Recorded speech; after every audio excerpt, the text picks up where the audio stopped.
जय महाराष्ट्र.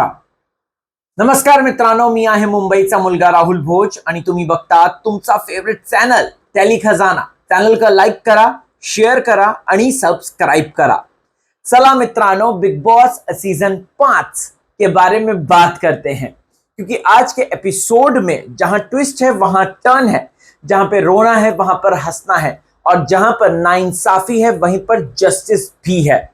मैं चाहता हूं इस वीकेंड के वार पे जानवी की क्लास ली जाए. मैं चाहता हूं इस वीकेंड के वार पे घनश्याम को एक्सपोज कर दिया जाए.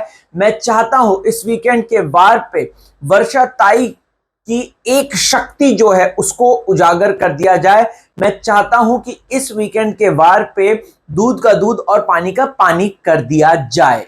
जिस तरीके से जानवी ने बदतमीजी देकर वर्षा ताई की इंसल्ट करी है उस पर उसको सजा मिले, मैं ये चाहता हूं.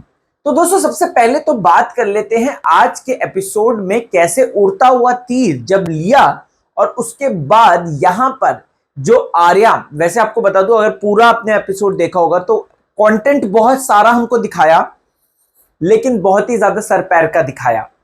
अब यहां पर आर्या को लेकर वो चिड़चिड़ी हो रखी थी जानवी, अगर आप लोगों ने देखा होगा तो.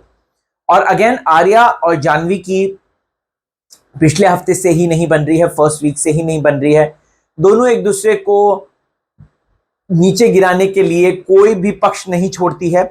लेकिन अभी इस वक्त अगर बात की जाए तो जानवी ने जो हदें पार करी हैं, चाहे वो वर्षा ताई के करियर को लेकर हो, तुम जो है लड़कों को देखती रहती हो, कैरेक्टर को लेकर हो, भाई इस पर तो बात होनी चाहिए. रितेश देशमुख साहब को बोल देना चाहिए, ओ लड़की सुन, तेरा कोई हक नहीं बनता है किसी के कैरेक्टर पर कीचड़ उछाले, किसी के कैरेक्टर पर, किसी के करियर पर ये सारी बातें जो हैं सबके सामने एक गंदे तरीके से रखे. दोस्तों, अगर आपको याद होगा तो निक्की भी गई थी, और निक्की को जिस तरीके से रितेश भाऊ ने डांट मारी थी, मैं बहुत ज्यादा खुश था, और जिसके चलते निक्की जो है वीकेंड के वार से पहले अभी काफी ज्यादा पोलाइट भी नजर आई. अगर देखा जाए तो निक्की तो सुधरते हुए नजर आई है, अपने ही ग्रुप वालों को सुना रही है कि भाई तुमको जो है मेरा साथ नहीं देना चाहिए था, तुम इतने डम कैसे हो सकते हो. वो लोग बैक टू बैक करके मिलकर मुझको टारगेट कर रहे हैं, मुझको नॉमिनेट कर रहे हैं, तुमने क्यों नहीं झुंड बना के टारगेट किया. तो निक्की, ऐसा नहीं चलता है राजा रानी. यहां पर अगर बात की जाए तो ये जो है अरबाज और वैभव चव्हाण है, इनकी अपनी अपनी केमिस्ट्री चल रही है, अपना अपना गेम चल रहा है. वैभव की अगर बात की जाए तो वैभव चव्हाण का अपना एक बहुत ही इंटेलिजेंट गेम चल रहा है, जिसके चलते बिग बॉस भी उनको जो है प्रेशर मार रहे हैं कि तू जो है इरीना के साथ लव एंगल घया. वैसे अगर आप देखें तो हमारी जो ये इरीना है, जो हमारी मेहमान है, फॉरेनर है, तो भाई ये भी कोई सीधी सादी नहीं है. ये भी प्रॉपर बिग बॉस को पढ़कर, समझकर, लिखकर आई है. क्योंकि वैभव चव्हाण, मतलब अगर देखा आपने बोर्ड पे, अगर देखा होगा तो पहले जैसी चौक मिली वैसी सीधा वैभव लिखती हैं ये. तो भाई ये क्या मामला है. तो भाई और कुछ नहीं है, वैभव और इरीना को भी डेफिनेटली पढ़ा सिखा के जो है भेजा गया है. और इरीना ये बात अच्छे से जानती है कि अगर उसको शो में आगे तक रहना है, अगर उसको शो में आगे तक, मुझे ऐसा लगता है ना, फिनाले के 2 हफ्ते पहले या 3 हफ्ते पहले ही इरीना इविक्ट होगी, क्योंकि ये लोग वैभव को रखेंगे. वैभव और इरीना का खूब मोटा लव लपाटा शुरू हो चुका है. राखी सावंत कहती थी ना लव लपाटा, वैसे ये लव लपाटा शुरू हो चुका है. मुझे खुद अंदर से जो मेरे गुप्तचर हैं उन्होंने बात रखी है, बोली है कि भाई ये लोग जो है इनका फुटेज कम दिखा रहे हैं, लेकिन एक्चुअल में देखा जाए तो बिग बॉस इनके फुटेज को बहुत ज्यादा प्रमोट कर रहे हैं. बिग बॉस को चौक भेजने की क्या जरूरत थी, बिग बॉस को नॉमिनेशन टास्क में जोड़ी बनाने की क्या जरूरत थी, राशन टास्क में इन दोनों को रखने की क्या जरूरत थी. इट्स जस्ट जनता के सामने वो चीजें रखे, जनता के सामने वो चीजें आए, इस वजह से बिग बॉस ने इतने बड़े बड़े स्टेप्स लिए हैं. वैसे अगर मैं अगर होता इस वीकेंड के वार पे, अगर भाव सा धक्का बनकर आता, मैं आता होस्ट बन के, मैं घनश्याम की क्लास लगाता. घनश्याम को बोलता है यार कि भाई घनश्याम, एक बात बताओ, तुमको पैडी दादा जैसे अमेजिंग आर्टिस्ट जो हैं वो कम दिखे as compare to Dhananjay. Dhananjay जो है वो बहुत अच्छे आर्टिस्ट है, नो डाउट, लेकिन आपको उनको नहीं चाहिए, आपको उनके फैंस चाहिए। मैं लिख कर देता हूं, धनंजय दादा जो है, क्योंकि सोशल मीडिया पे वो बहुत फेमस है, उनके सोशल मीडिया पे खूब मोटे फैन फॉलोइंग है। लेकिन अगर बात की जाए पैडी दादा की, तो पूरा महाराष्ट्र की जितनी भी ऑफलाइन वाली जनता है, जो मतलब हमारे आई है, अज्जी है, या काकी है, काका है, मामी है, तो वो लोग जो हैं पैडी दादा को जानते हैं ज्यादा। समझ रहे हैं आप? और आप यहां पर जब धनंजय खुद इस बात को रख रहे हैं, कह रहे हैं कि भाई ये मेरे से अच्छे आर्टिस्ट हैं, मेरे से बेहतरीन आर्टिस्ट है, तो तुम कौन हो ये बात कहने वाली, डिसाइड करने वाली? मैंने आपको बोला था, घनश्याम जो भी डिसीजन लेगा, मैं लिख कर देता हूं, वो पहले एक तरफ हाँ देगा, दूसरी तरफ ना देगा, फिर तीसरी तरफ हाँ देगा। इनफैक्ट निक्की के डांस के मामले में भी, अगर वैभव और इरीना के डांस की बात की जाए, इनका डांस इतना मजेदार नहीं था जितना जो है अरबाज और निक्की का था। लेकिन अगेन, इनको क्योंकि अपनी शान पट्टी दिखानी है, घनश्याम को इनको अपनी नेतागिरी दिखानी है, इनको दिखाना है कि भाई मैं दोनों पार्टी की तरफ जो है बना के चलता हूं।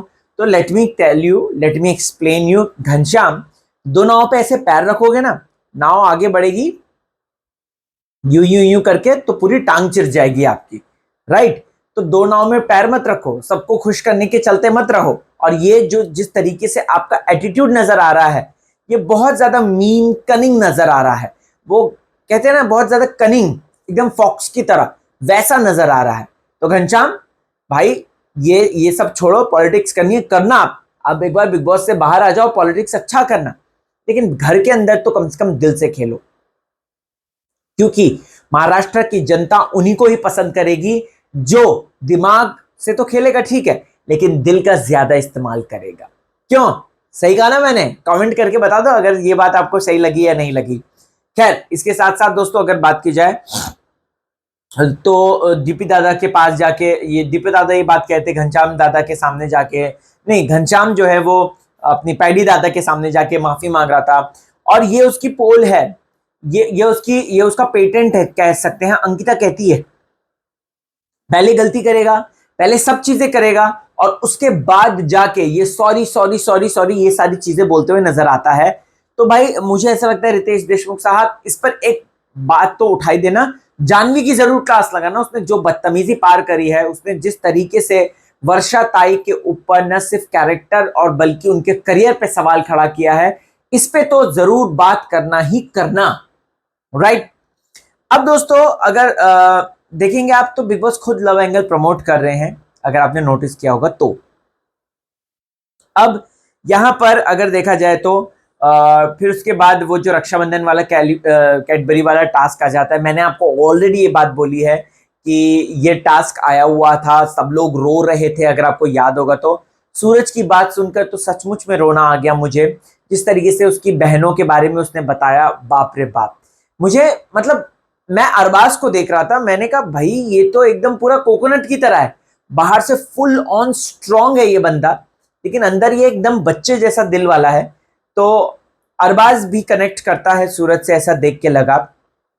वैभव और अरबाज की जोड़ी बहुत अच्छी लगी मुझे। इनफैक्ट जितनी निक्की, देखो घर में एक्चुअली देखा जाए ना, तो जोड़ियां जो बनी हैं उनमें से एक तो निक्की अरबाज की है, दूसरी जो है वैभव और इरीना की है, और तीसरी जोड़ी भी है जो कि अरबाज और वैभव की है, जो कि सबसे बेस्ट लग रही है देखने में। वो जो भाई लोगों का, मतलब वो जो ब्रो कोड वाला जोन होता है ना दोस्तों, वो इतना अच्छा लग रहा है ना, मजा आ रहा है देखकर उनकी जोड़ी। और वो जिस तरीके से वैभव उसको कंसोल करता है, वो रो रहा है, जिस तरीके से वो उसको बड़े भाई छोटे भाई की तरह प्यार कर रहा है, देख के मुझे तो बहुत अच्छा लगा। आपको कैसी लगी ये जोड़ी, इसके बारे में जरूर बताना, और तीनों में से बेस्ट जोड़ी कौन सी लगी ये जरूर बता दीजिएगा दोस्तों।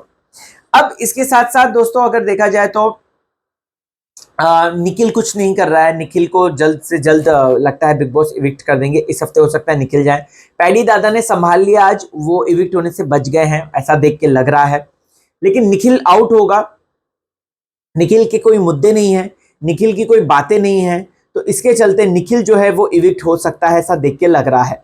वोटिंग में हालांकि पैडी दादा सबसे नीचे पे बने हुए हैं, और निक्की तंबोली सबसे ऊपर है, सूरज उसके बाद है, बट अगेन मैं कहना चाहूंगा कि निखिल भी विक्ट हो सकता है, क्योंकि निखिल का कोई मुद्दा नहीं दिख रहा। और आज तो टेक्निकली देखा जाए तो अपनी ये योगिता चौहान तो कहीं दिखी ही नहीं, ऐसा मुझे लगा देख के, योगिता दिखी ही नहीं। दोस्तों आपको क्या लगता है, कमेंट कीजिए, जरूर बताएं। और सेट से जो भी अपडेट आएंगी, सारी मोठी अपडेट राहुल भोज आपको बताएगा। So keep on watching Tele Khajana आणि हसत राहा, मजेत राहा, टेन्शन देऊ नका आणि टेन्शन घेऊ नका। Bye bye.